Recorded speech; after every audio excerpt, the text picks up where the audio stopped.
especially for the first Marvel Spider-Man game, it was a lot of learning the lore and learning like what makes playing as Spider-Man, like how can we make the player feel like they're Spider-Man when all the supervillains are released into the city and the city becomes kind of desolate and filled with trash and tents and homeless. That a lot of that was me.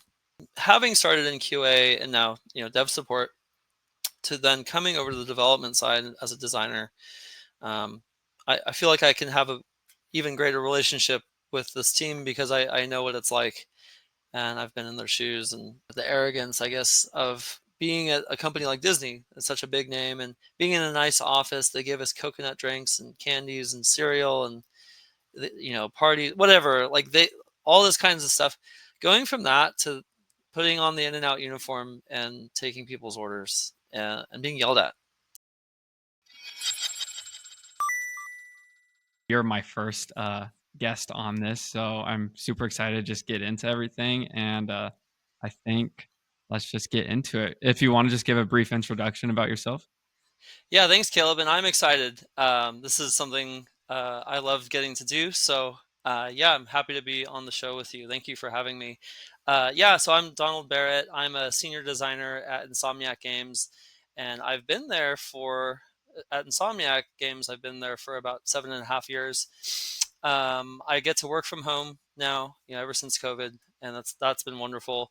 I have a wife and 2 children. We just actually had a baby boy in January, which has been so wonderful. And I've actually been on paternity leave for that. And just getting time with my family is just actually something I feel I'm sometimes more passionate about than video games. Yeah, that's a good thing for sure. Which is great. Yeah. But yeah, outside of all that, I do love playing video games still. Even though I'm a dad and over the age of 30, I do still make time for games, and it is a great hobby, and I think we'll get into a little bit more of that what I've been playing later, so I won't spoil that. But um, yeah, and I also love gardening, if you can believe that. I Oh, no actually have way. a garden I've been working on for the last 2 years. We're renting a house in LA, and yeah, it's boggles my mind that you can kind of do that still. And just with how difficult it's been. We were in an apartment before, so I couldn't do any gardening. Oh yeah. What But kind of since stuff we moved, are you? What kind of stuff are you guys growing? yeah, I have an eggplant that has survived 2 years roughly, and now it's producing a ton of eggplant. It has a lot on the vine, which is great. So I'm getting ready for that. And we have tons of strawberries. We have Oh yeah. blueberries coming in. I have a blackberry bush, boysenberries, raspberries. I have a passion fruit vine, No way. uh, red grapes, green grapes. Those are starting to wake up. We're coming out of the winter, so it's finally spring. I have carrots, beets, artichoke. I have a peach tree, plum tree. Yeah, I feel like I could just kind of keep going. Yeah, no, that's way Basically more make than I the expected. make this talk more of a gardening show. But anyway, it is fun, and it really gets me out of the house, and I'm not thankfully not cooped up all day. And my oldest son, we have a toddler. He's 2.5. He loves it. He loves being out there with me, and I'm teaching him some basics of gardening and laying down dirt and planting stuff. So yeah, that's just been a joy. So Yeah, anyway, no, super. Yeah, no, super good to get the kids out in the dirt for sure. yeah, yes, Well, maybe just to like get into things, like maybe we should talk about like one of your favorite games of all time. cool. Yeah, we'll get right into that. That's right. Yeah, so it's a tough one because I've played so many games throughout my childhood. I started playing video games when I was 7 years old, and it was Crash Bandicoot and Spyro the Dragon, which that was what did it for me. Pursuing the industry, that's what I knew I wanted to do from a very young age after that. But yeah, as I kind of went along the journey of playing games, yeah, I loved the Jack and Daxter series, Ratchet and Clank, God of War, and would follow Naughty Dog and Insomniac pretty closely in their games. And Naughty Dog put out the Uncharted series, which is probably one of my favorite franchises in the game industry, and probably my favorite of all time is Uncharted 4: A Thief's Hmm. End. Um, they do such a great job. I'll make this kind of quick, but they do such a great job of showcasing a marriage between Nathan and Elena, their dynamic, how they work through kind of a falling out because Nathan lies to Elena about leaving on a trip to pursue treasure. And Elena catches on, but they repair their marriage. It doesn't just end there. You actually, in the final act of the game, are working with your wife. Mm. She rescues you, and then you work together to escape the island. And it's just one of the greatest uh, storytelling moments I've seen in games personally. I'm sure not everybody agrees with me, but I just was so impressed with the holistic design of everything, level design, narrative design, combat, traversal. They did it all. But a close second would be God of War Ragnarok, and I could go into. I mean, again, I could take up the whole show just talking about those two games, but Yeah. uh, I bet anyway, you a lot of people probably agree with you on those 2 being up there. I have not played actually either of them yet, but believe it or not, but I didn't know that about, yeah, Uncharted 4 with, the mm, marriage and everything. yeah. So, yeah, that's super interesting. That's really cool. Yeah, I'll just say really quick, just for a little bit of context, because I love the franchise so much. In Uncharted 3, Nathan was having doubts about getting married, which is interesting. Mhm. Elena is like holding the ring, like when are you gonna do that? As far as if I as I'm remembering, and it's just cool to see in Uncharted 4. You see them; they are married and they have a home together. That's kind of actually how the game starts, which is cool. Gotcha. Yeah, no, So that's a nice little intro or, like, segue yeah, from the last game. absolutely. So this might I don't know if this is like the same this might be the same answer, but like is like the game that has Mm, inspired or influenced you the most also like one of those or is it something different? Cuz for me it's like some of my favorite games aren't necessarily the ones that have like influenced me the most, you know. that's a great point. Actually, I was gonna say because I've also been thinking about this question is I think it, the first Infamous from Sucker Mm, Punch. I think that came out in 2009, and yeah, I just really the whole Infamous franchise, Infamous 2 and Second Son, the way they explore superpowers in characters and heroes and villains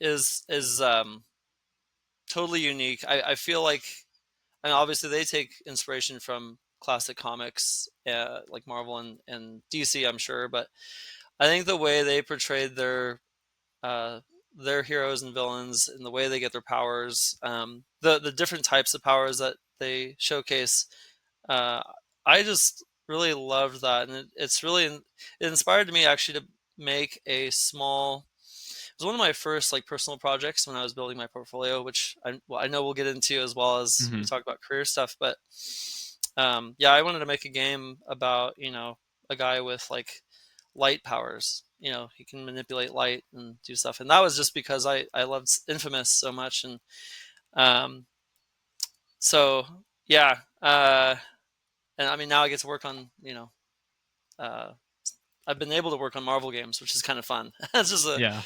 great segue. So Yeah, for um, sure. So also this is something that like hopefully the audience will get like questions the audience will get to ask like hopefully as this yeah. grows. But so as like an audience question, like what do Mm, you think has been the best way to like come out of creative slumps? Because me, like I definitely I don't know, maybe like once every month or so, or occasionally, just when you're like starting to get overworked, like it's just like what do you find best to like just kind of break through that? yeah, that's a great question, and I've gone through different phases of how to handle this, and I think right now, just the phase of life that I'm in my career and what I do for work, and any personal project as well that I have. is as quickly as possible when I go through those slumps is involving other people, and being okay with sharing. Now, with my professional work, obviously everything's NDA. I can't talk about things outside of my work, but I can tell you, in just the projects I've been on at Insomniac, as soon as I'm hitting my head against a wall and trying to figure out a creative issue, as soon as I talk to one of our artists or our animators or just another department or another designer, Hmm. um, they'll say something or suggest something that I never would have thought of on my own, and it usually makes it into the game. It usually is like, hey, that's actually the thing we should do. And personal projects as well. I have loosely on and off been working on like a children's book series, and that's kind of on hold right now. But just in the early phases, I was showing it to people. I was working on a prototype of the first book, and um, got some great feedback from Is that people, and so like so. an interactive kind of like storybook game thing, or? Well, it's more of a like a simple. It's more a children's illustration book. Hmm. It tells a story, but the focus, at least for me, is on the drawings and the art, Gotcha. um, and that is even potentially changing. So, Yeah. but I have a background in fine art and uh, drawing and rendering, but Nice. Well, now maybe I'm we a should just designer. maybe we should just lead into that is like Yeah, where you graduated from, like what you studied, like what kind of your background was. yeah, um, absolutely. Education is an interesting thing for me. I usually advise people to uh, not do a full formal education route if they can help it, unless if it's being funded by the family or Hmm. they can avoid debt. Um, I wouldn't do it. I what I ended up doing was going to Pasadena City College in Southern California, as just it's a community college. I was there for a few years. I did get an associate's degree, which is what it is. It's I have it, and I haven't really ever needed it, but Uh-huh. I met some cool people along the way. I did end up going to Noman School of Visual Effects for a year, but didn't do the certificate program or got any sort of degree from there.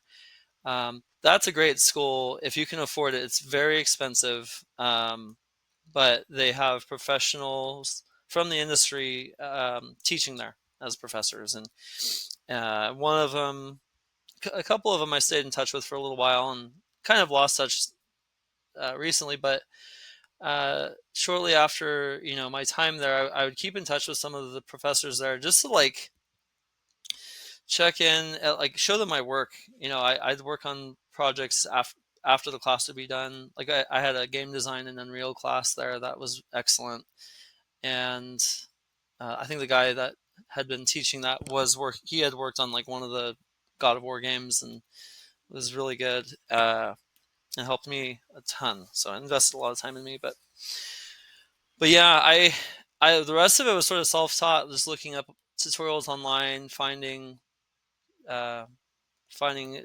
anything on the internet that would help me.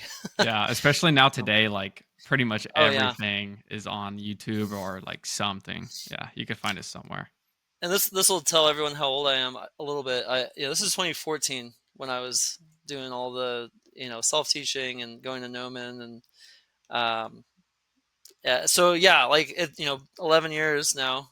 I feel like there's even more stuff out there. Unreal 5 is a thing now. I Yeah. started on Unreal 3, if you can Yeah. believe that. I did end up also learning Unreal 4, but yeah. Anyway, Yeah. Well, do you like okay, so now that I've like graduated and yes, I'm grateful for going to college and like luckily I didn't have to come out with any debt, which I'm like super blessed about. But that's awesome. I kind of agree with you now looking back that with all everything that's out there on the internet and like just all the resources, it's like Yeah, is that degree really important? I'm grateful for it like to go because I don't think I would have like landed on my game design career if I didn't, because like that's just how the path kind of happened, was because I was at a university. But what do you say to people to like, or who are wondering if they should be going in for like a game design degree? Like, can they still get those jobs without that degree? Yeah, without the degree, I would say yes. And it is in a sense you kind of make up for the lack of degree with a lot of extra work and um, pushing yourself and setting guidelines and deadlines for yourself rather than having a professor do it for you. And I think maybe that's the hard part. I was up till 2 a.m. almost every night for uh, at least half a year. I don't know. I think I Mhm. burnt out after that, and I took a break. But then I was up. I was working a couple of jobs at restaurants. I was yeah, I was just staying up late working on personal projects to develop my portfolio. I was asking, I thankfully I did keep in touch with some of those professors I met, but I was also going to networking events a lot. Mhm. A lot of it is networking. It's still, I think, still is the case. And the thing I see a lot, and I've learned as well. Again, this is for somebody who, well, I should say it's for really anybody. Is the focus is it should be is relationships, building relationships with anybody. Uh, Obviously, with discernment, right? We want to be careful who we associate with and all that. But um, if there's somebody in the industry that you meet who could potentially be that connection for you, for me, it's focusing on the friendship and not expecting anything out of it. Um, and if anything, really seeing how I can help them. Mhm. Obviously, that more than likely there's nothing I can really do to help that person. If they're right, quote unquote, in a position that I want or whatever. But yeah, I mean that's kind of what I'm doing now, right? Is I'm trying to be available for people who are pursuing the industry who aren't in school. I also do talk to a lot of students as well, and I tell them a lot of that same information of just developing relationships, developing people skills to develop the relationships too. Learning how to have a genuine conversation and a genuine interest in people, listening, asking good questions. Uh, I feel like we've lost some of that, just in our current generation and future Definitely. generations. So Yeah, no, I agree with I you sound there. like an old man, but No, no, no. I definitely agree. Yeah. yeah. So yeah, I mean, some of my greatest friendships, yeah, were with people in the industry who threw me a bone, and um, just were very patient too. And it was humbling for me. I had learned how to respect that, and I've also blundered. I've also made bad calls when I was younger. I was very arrogant, selfish, impatient. Uh-huh. So yeah, I've learned from those things, and yeah, hopefully that's Yeah. helpful. But No, yeah, no, I think it is. Well, I mean, you're obviously at an awesome job now. But I'm yeah, like, if I can't remember correctly, but I'm pretty sure you started at Disney first, or you were trying to get a job at Disney first. yes, yeah, I did. My first industry job was at Disney Interactive, and I was a quality assurance tester for their Disney Infinity 3.0 game. And that was a great experience. I was there on a contract for 18 months. I actually got to fulfill the full 18-month contract. The reason why I say that is not everybody did. Some Mm. people were there for 6 months and then they're either they left or the leadership decided like, yeah, you're not that great. We got to get rid of you. Or they just they didn't need as many people as the project was coming to a close. But I saw it as my chance to prove myself and really also to network. This was sort of in a sense more learning for me of how to develop people skills and how to meet people and be respectful, be patient and kind. And again, yeah, even at Disney, there was actually a lot of people who were very kind and very willing to meet with me. Not everybody, but most of the people, I should say. But which was this was kind of wild. This is 2015 that I started. I think it was like April 2015, and then my contract would be set to end in September 2016. We ship Disney Infinity. Gosh, it was either late 2015 or early 2016. I'm forgetting now, but there was that question of like, okay, is my contract going to be like fulfilled, or are they going to get rid of me now since we're done with the game? It turned out they had mobile games that were in the works. They had Mm, a whole side of developers that were doing mobile games, and that's when I actually started networking with those guys to see if I could join their mobile team. But I was working so much in Unreal that and I was showing them like on my Unreal projects, and I was doing attempts at photoreal design, like level design, and they're like, well, I was showing it to them. They're like, this is great, but we do everything cartoon style and stylized, and we use Unity.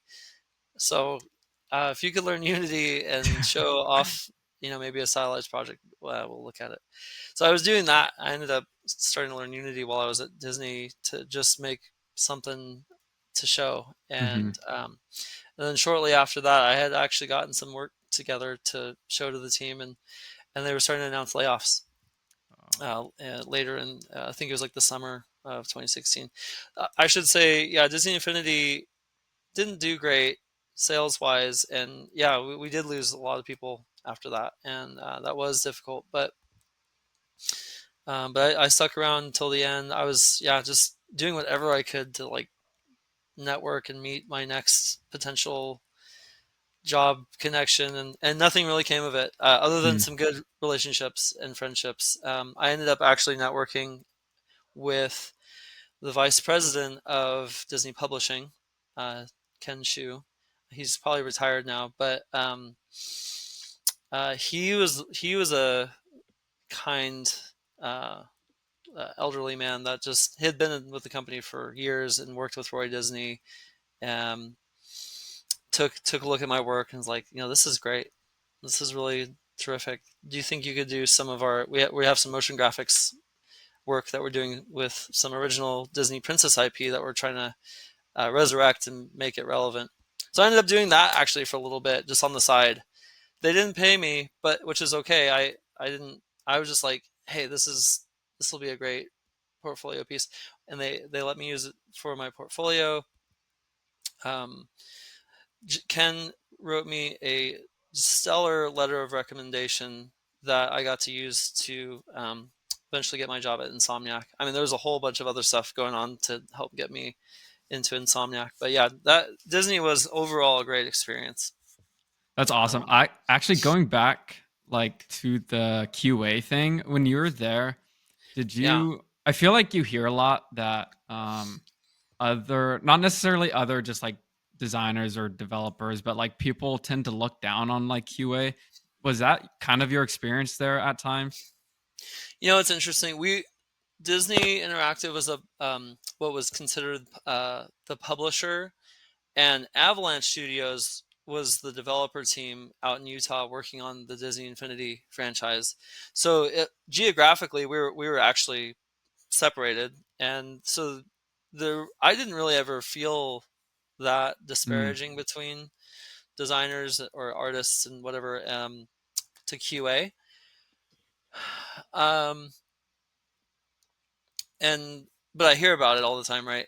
Uh, I think I had learned to develop people skills enough to so that when I would walk over to I should say I meant to mention this because I said it earlier, the Disney Interactive mobile team that we had, those were developers in house, I should say, and there was a little bit of QA going on. Like we had a smaller QA team in house for that, but we were on different floors and different sections, so we just hardly ever saw developers. But when I would go up, I'd like take an elevator to the next floor and go talk to them.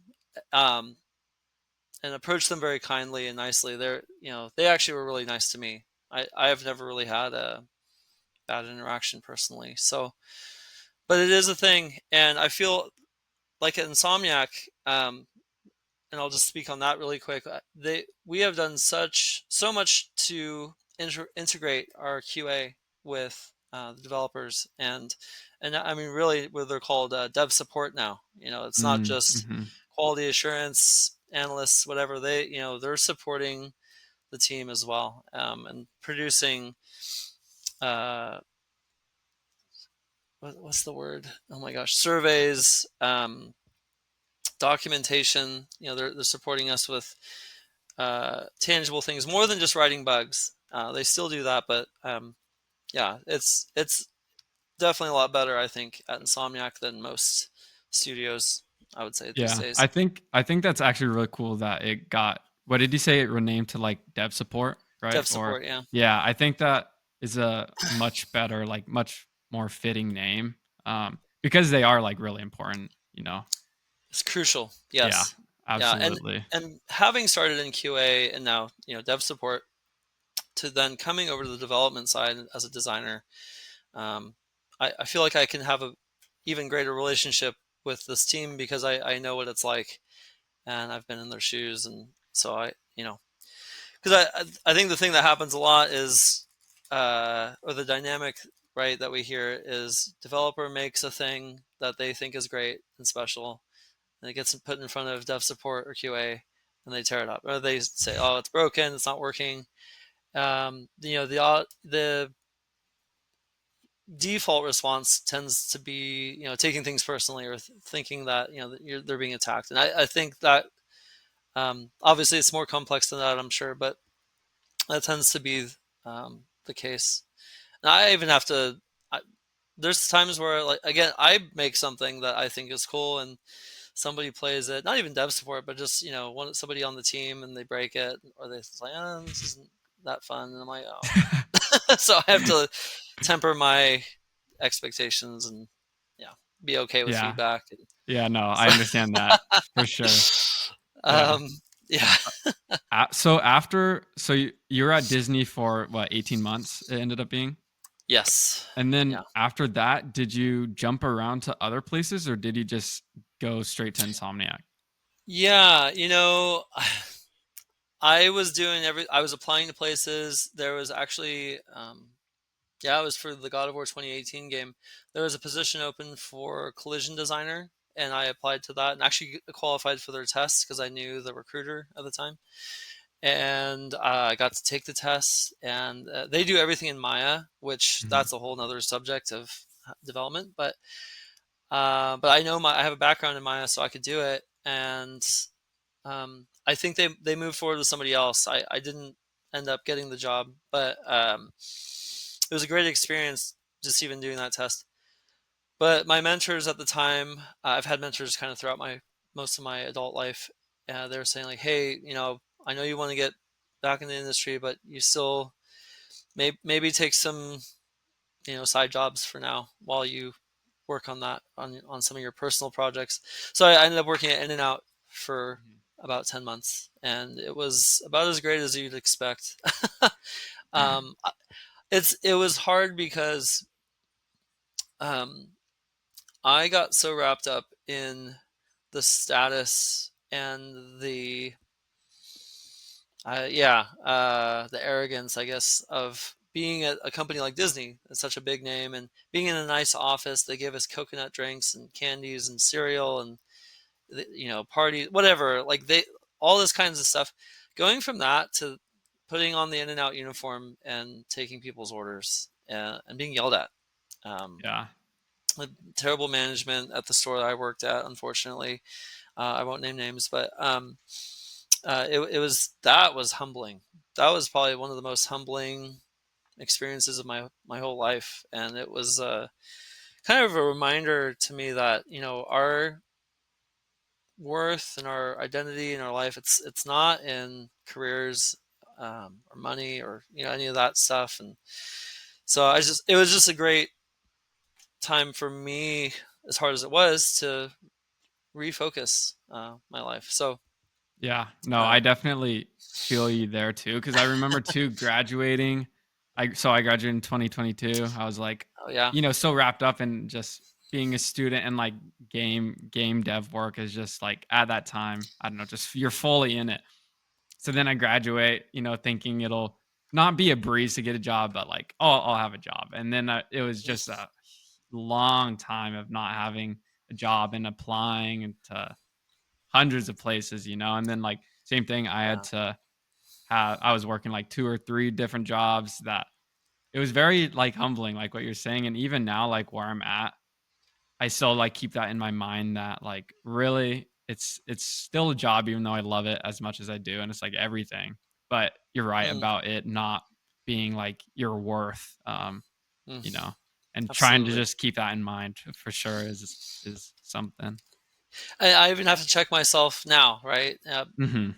Working at Insomniac Games and being a senior designer now, it's easy, I think. Again, I'm saying this to myself. It's easy to get wrapped up in that, the status of that, and so yeah, constantly checking myself for that and remaining as humble as I can, and I Mhm. think just taking on the posture of being a servant to others and helping others. You know, uh, that I think that's really helped me. Just how can I be serving the next generation? The people, even the people who have been laid off, right? With the how crazy the industry is right now. Um, so that's kind of the attitude I've taken on. I'll say really quick, just as a fun little story to add on to that. In between, there was right the In and Out job. I also did take a job at a coffee shop in Pasadena. That was great. The owner was excellent. It was a little kiosk. It wasn't any like established. It was like Uh-huh. this old retired guy who started a little coffee shop business because it was fun. And I during that job actually, this is kind of a whole combination of things. I met somebody while I was working at Disney Interactive. I worked alongside somebody who actually had previous experience at Insomniac, he had worked on Sunset Overdrive, and I think the Ratchet and Clank 2016 game that came out with that movie that they another company did. But he had a great connection still with all the QA guys. And that was kind of a nice little thing to have in my pocket. Another thing that happened was I had applied actually for a QA job at Insomniac, just thinking like, hey, maybe my friend from Disney can help me. And while I was working the coffee shop job, there's this lady and her son came and ordered coffee, and I was making her coffee, and nothing was really going on. It was pretty slow that day, so it was just us, and she was saying like, hey, so are you, I forget actually the whole conversation, but she was saying, are you you know looking to do anything outside of this? And I'm like, well, I'm actually hoping to get back into entertainment. I want to work in the game industry. And she's like, oh, well, my husband works in the game industry. And I'm like, oh, what company? She said that he works at Insomniac Games as a designer. And as Keith Nakamura, I'm throwing his name a little bit, but he is amazing. Immediately, I was like to his wife, "Could I give you my email to give to him? Because I'd love to meet him and talk to him." And very kind. She was like, "Yes, I can do that." And sure enough, I get an email from Keith, and we started talking. I was lined up for an interview. I was telling him about it, like, yeah, I'm hoping to get this job, and just in QA, but I'd love to work my way up if that's possible. And he's like, yeah, I hope you get it. Let me know, and I can help you. Like I can show you our tools because we have proprietary tools for our game engine. And so yeah, my friend Alex from Disney helped me get um, what am I saying? He texted the the guys that were interviewing me that day. He's like, "Hey, Mm. Donald's good." We still had the interview, and it went great. And they told me that I'd hear back from them, and then I got the job offer. And yeah, I just remember my first day. Um, Gosh, this is a funny little detail. I went to Warped Tour the day before my first day. It was a Sunday, and I got super sunburnt. And they take company pictures, or they'll take Uh-huh. your profile picture uh, on your first day, and I look like a lobster. And Do you so still that have was that same picture or a new one now? it. Yeah, it's somewhere. It's around. I don't want it to Yeah, no, have it that's funny though. it's probably, yeah, it's in our company database somewhere, I'm sure. But anyway, so I looked like a lobster, but I mean, I got to meet Ted Price. The first day he's retired now, but our CEO would have new people come in to his office, and he'd get to introduce himself, and just so kind, so gracious. And I finally get established at my desk, and I get set up on all our comms, and I message Keith, and he comes over to my desk, and get to meet in person for the first time, and we just started kind of working on stuff. He'd show me the tools, and I'd build my own test levels using, we were at the time, it was Marvel Spider-Man for PS4. Mhm. And so I was making little test levels for that and showing people. And yeah, I mean, again, this story is already kind of long, but yeah, that started the process of me working my way up into design. And it kinda goes back to the idea of what you're saying of just making connections with people, like, you never know where it's gonna come from, like, you're just working your job at the coffee stand and just small talk, and, it goes Yes, from there. 100%. Yeah. Yes. It really worked out. And yeah, like you said, that relationship building, that kindness. Yeah, if I was a jerk to that lady and her son, like, yeah, that wouldn't Yeah, help. y Anyway, yeah, you would never so know. So, yeah. okay, so you get there, you have, like, I don't know, your tour day and your work day, like, what does it feel like, you're finally, like, there, at this, like, new job? In between, like, this is after working at In-N-Out and all this stuff, like, what does it feel like for you to finally be back in something like that? Yeah, I was over the moon, and uh, doing my best to, yeah, keep my emotions in control. Yeah. Meeting people that worked on, you know, Ratchet and Clank, and the original Spyro games, um, and a couple of them are still there, which is awesome. So yeah, it just felt great, and I'm like just thinking, yeah, I need to take this seriously. I need to really show excellence and improve myself again. And thankfully, I'll say Insomniac does a great job. I think even still to this day, of helping support that in Mhm. their uh, team and their employees, just encouraging growth within the company. Uh, Disney, right? Like, again, great. It was a great experience, but I didn't really get that a lot. I wasn't as There wasn't a formal plan or a way to grow. And Insomniac actually has mentorship programs internally. Oh, that's cool. Yeah, a little. Obviously, it's kind of up to the mentor and the mentee. Like, what does that look like? How often are you meeting, and what are you guys talking about? But I actually had a mentor. I joined that and got a design mentor who would help me with. It actually wasn't Keith.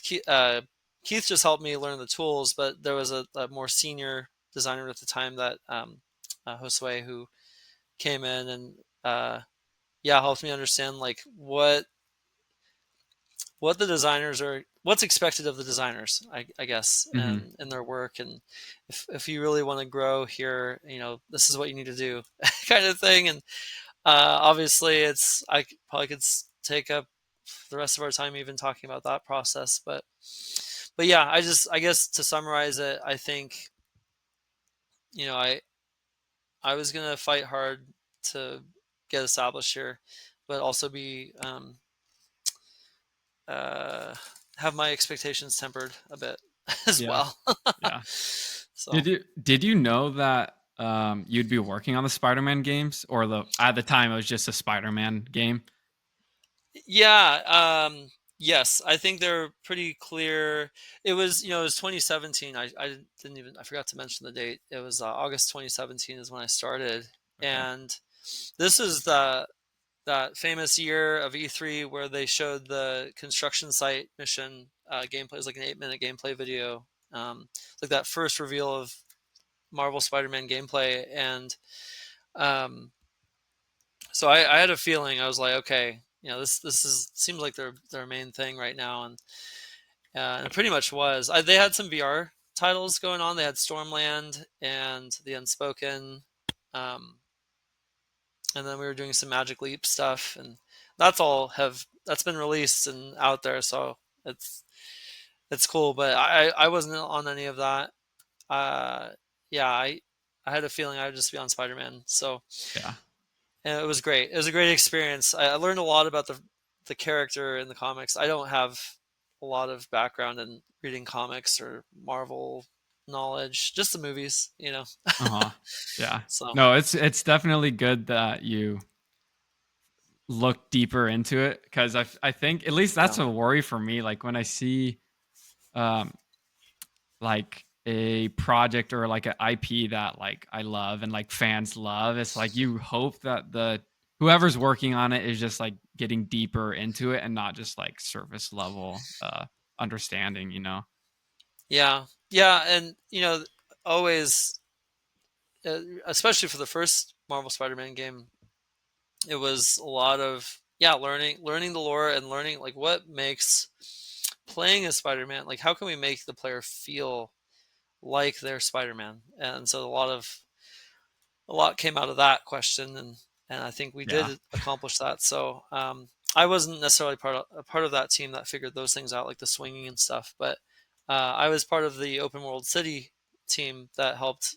I was actually part of the living world team. Once I moved out of QA, I was in a production support role, so kind of like an in between of design and quality assurance or dev support. Mm, Was gotcha. production support, and so I was filling in for a lot of the tasks and needs that developers that we wanted to accomplish, but the developers maybe didn't have time for. So I would take on a lot of those tasks, and but I was basically part of the team that filled the city with people and crimes and those little activities, pedestrian vignettes, people playing chess or having a picnic in the park, that kind of stuff, or car accidents. I worked on a lot of Man, that stuff.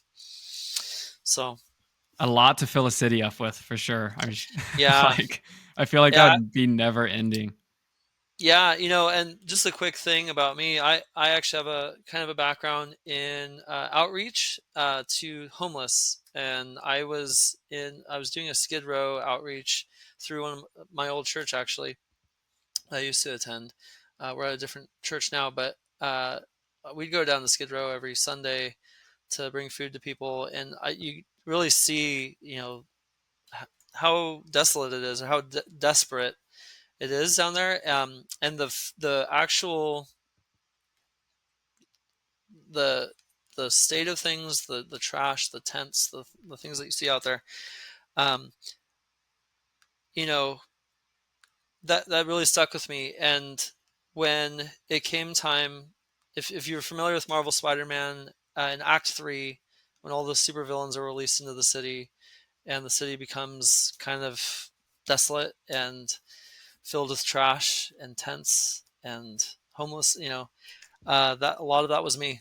Actually, I was working on that as well and filling the city with those things, and actually doing it accurately, um, making it feel like these people are desperate. And so that was interesting, an interesting experience, just kind of reliving some of my old outreach days, um, putting it into a video game. But I think it made the feel and atmosphere of Act 3 feel better, so more believable, I should say. Yeah. Yeah, that's super. So I didn't know that. That's really interesting. Like I think I don't know. It's just so cool to be able to take life experiences and then bring Mm, it into like a project like this, because then it's like not that the player knows necessarily like all that stuff behind the scenes, but it just feels like more authentic to the player. It makes the player experience like so much better without them yes. even knowing.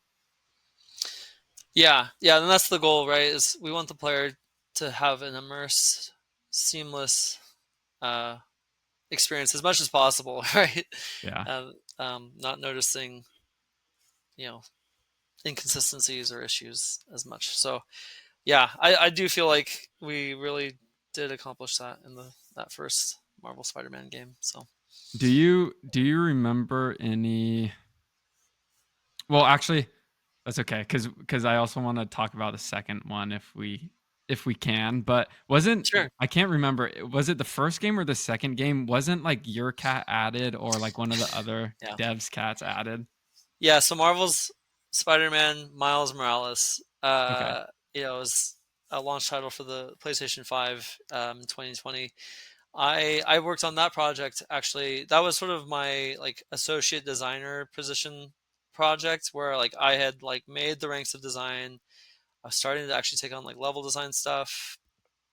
I was doing some boss fights. I actually designed the Prowler boss fight and the Hollow Vulture boss fight. Among all the collectibles in the city, with the exception of the Prowler sound collectible. One of the things that they put me on was the Lost Cat quest. I should say there's two Lost Cat quests. One of the bodega with Teo. He loses his orange cat named Spider-Man. But and that was such an established thing. That was another designer working on that.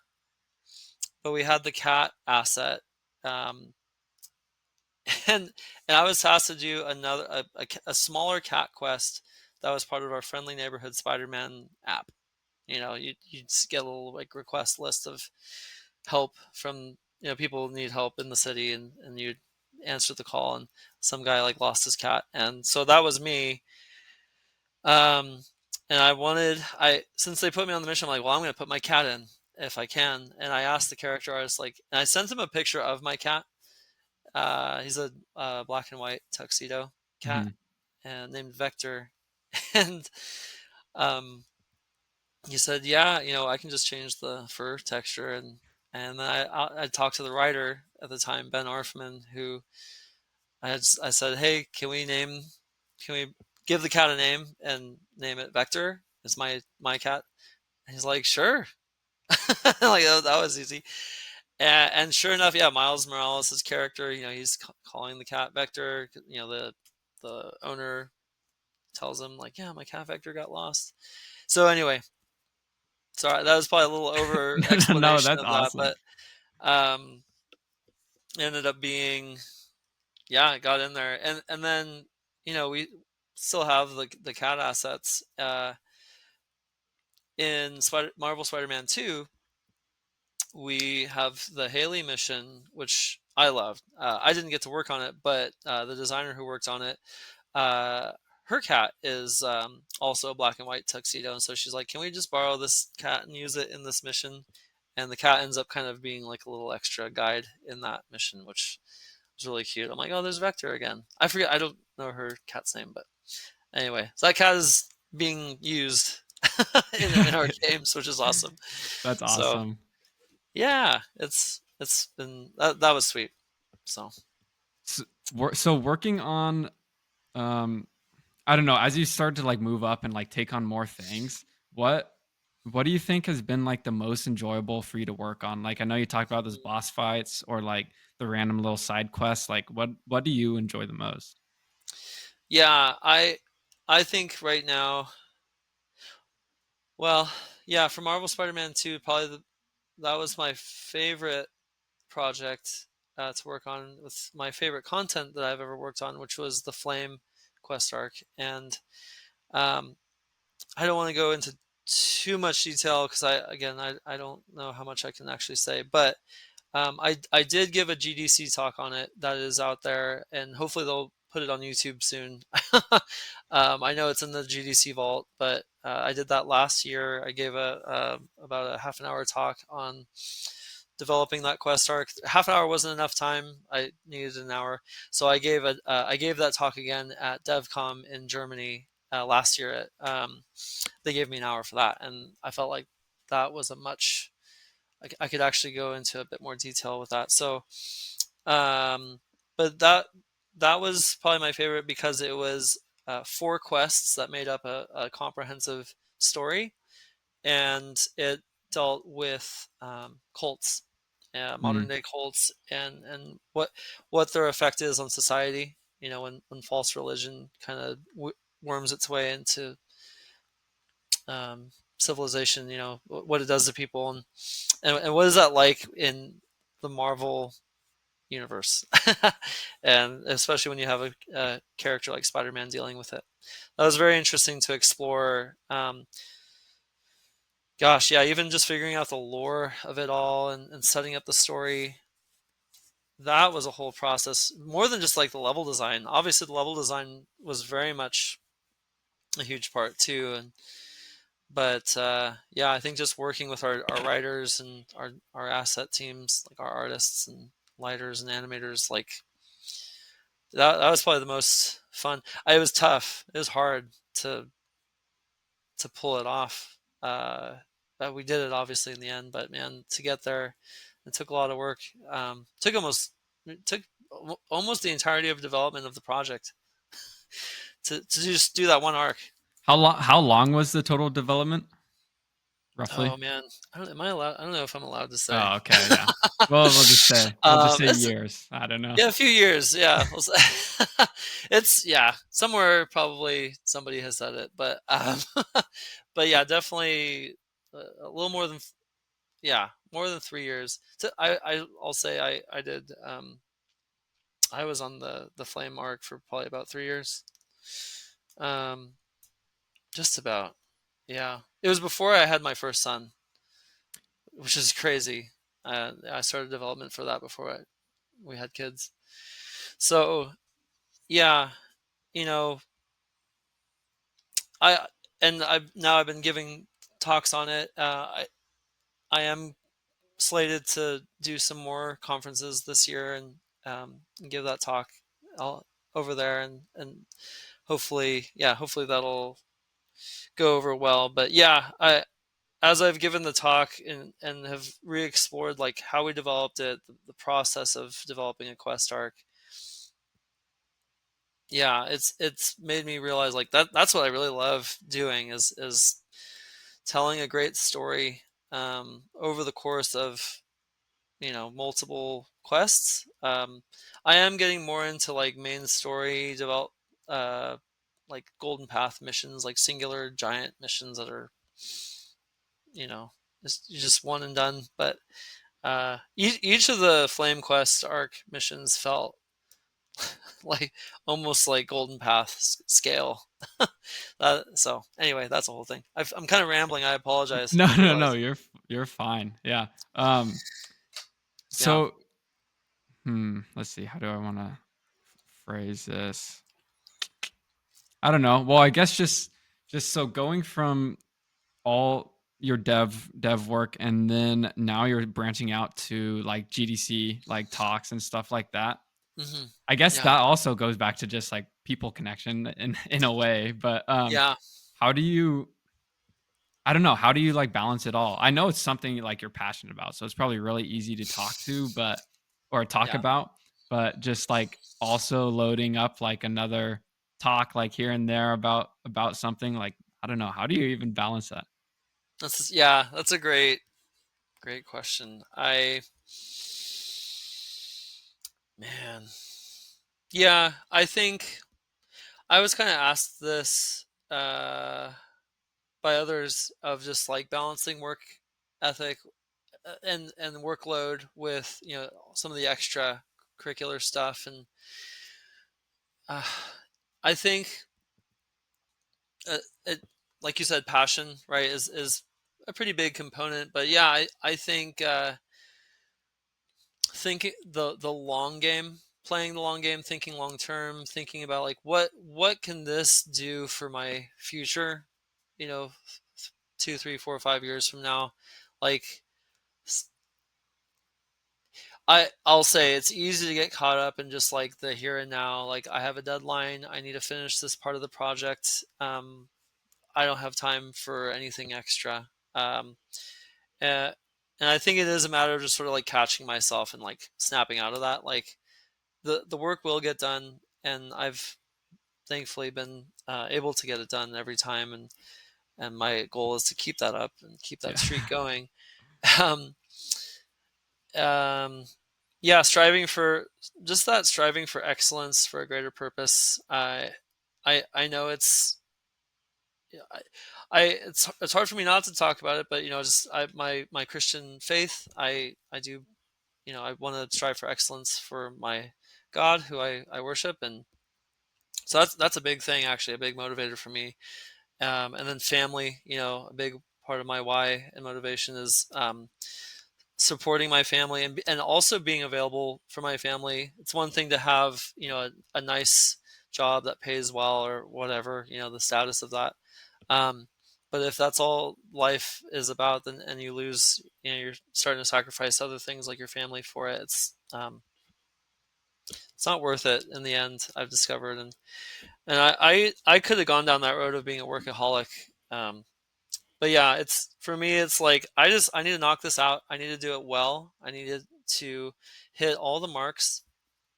And if I don't, at the end of the day, I can put it to the side and return to it the next day. I mean, thankfully we've been able to afford that kind of luxury of time.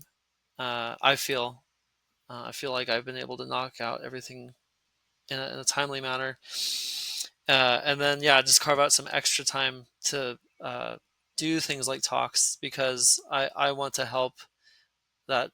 And I said it before, kind of that next generation, or that exterior group of people who maybe they don't have a foot in the industry yet. Like, let them in a little bit on how things are made, and how it can help them. So yeah, Yeah. anyway, Yeah, no, that's great. I mean, it's very helpful. I mean, that's also why we're doing this interview, because yeah. having something like this, even though we're not going like deep into details, it's still like, I don't Yeah. know, like what you said, like maybe an open door, like you just get to peek in if you're trying to get into like game development, stuff like that. But I Yes. mean, just going off of that, what's your advice to those who either want to be in game development or like are already in game development? Like, for example, when you're in QA, like just that transition of trying to like move up to a different job, Mhm. like within that studio or whatever.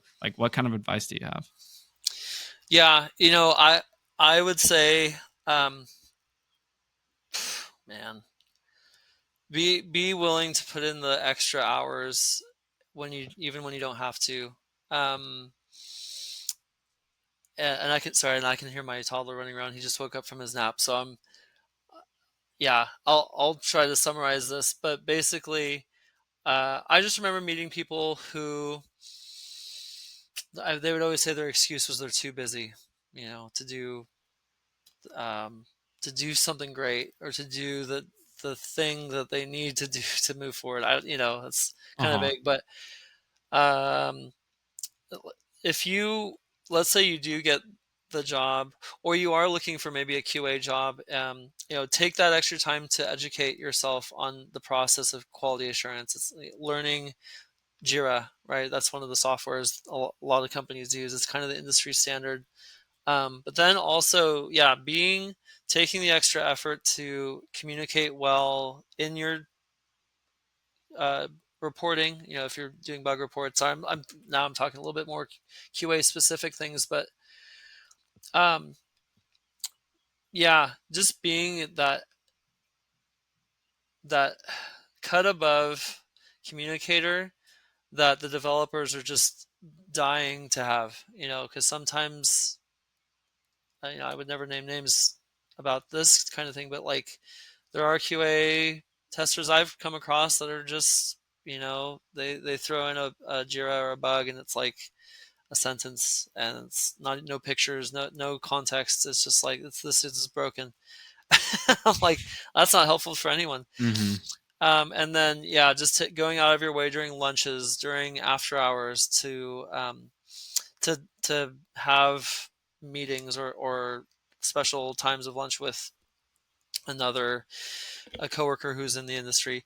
I remember meeting another QA tester at one point who just he's like, yeah, I want to pursue sound design, but I'm just too busy, and he's look over at his monitor during lunchtime. So he would do his work right during regular work hours, but during lunch or anytime he had free time, he'd have World of Warcraft open on his computer, and he wouldn't be doing anything to pursue sound design.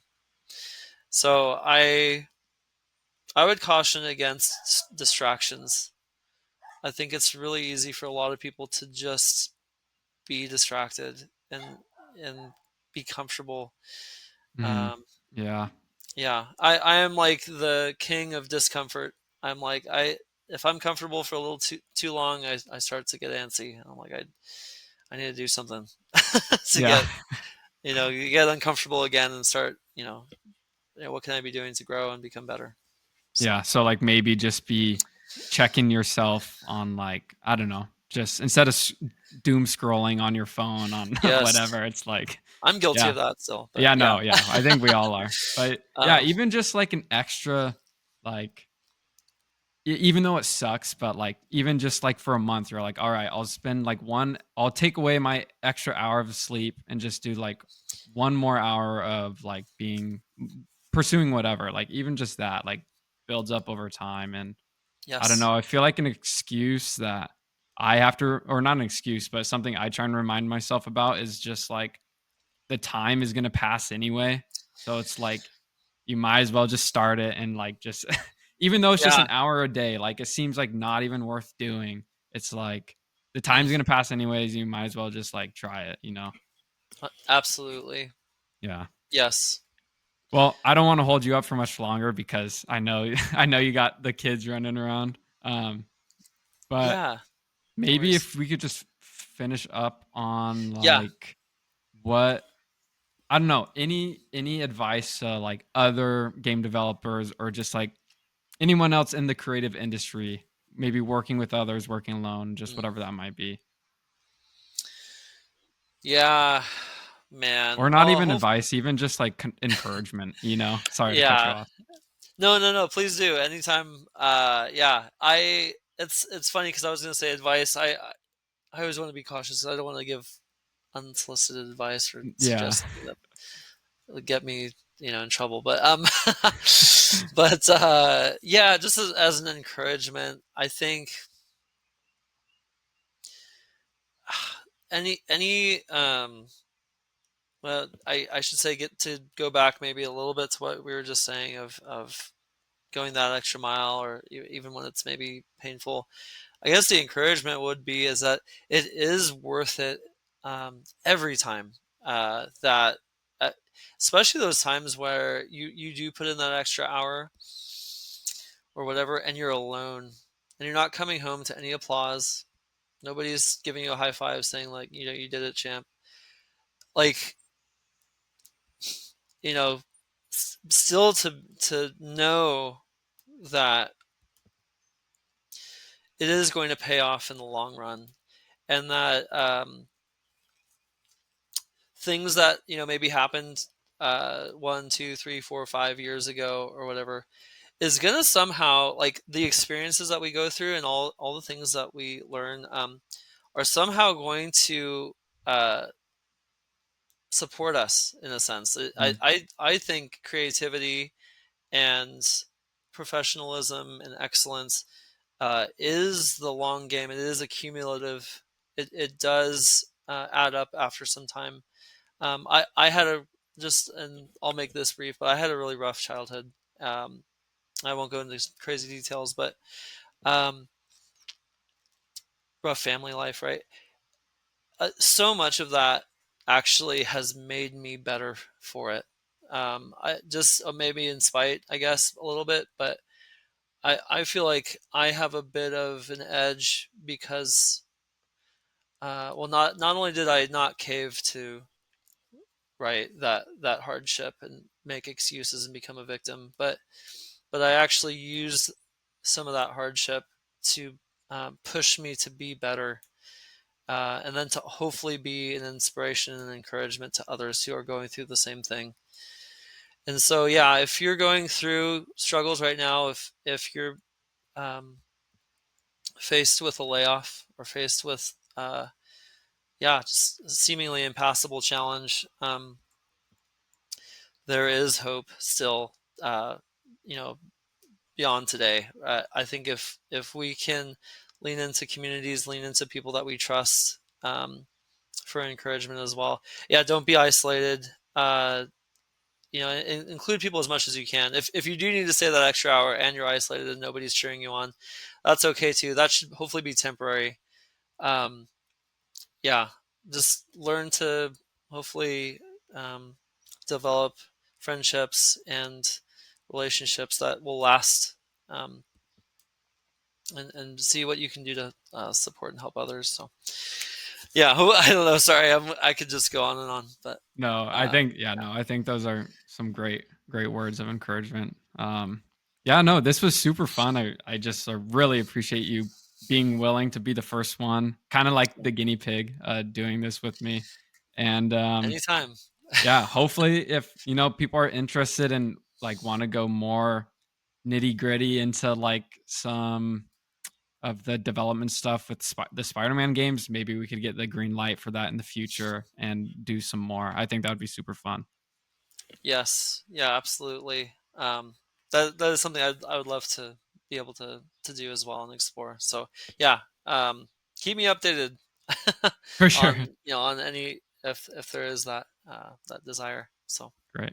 All right. Well, thank you so much. Yeah, I don't know. I guess we're ending. I don't know how to end it.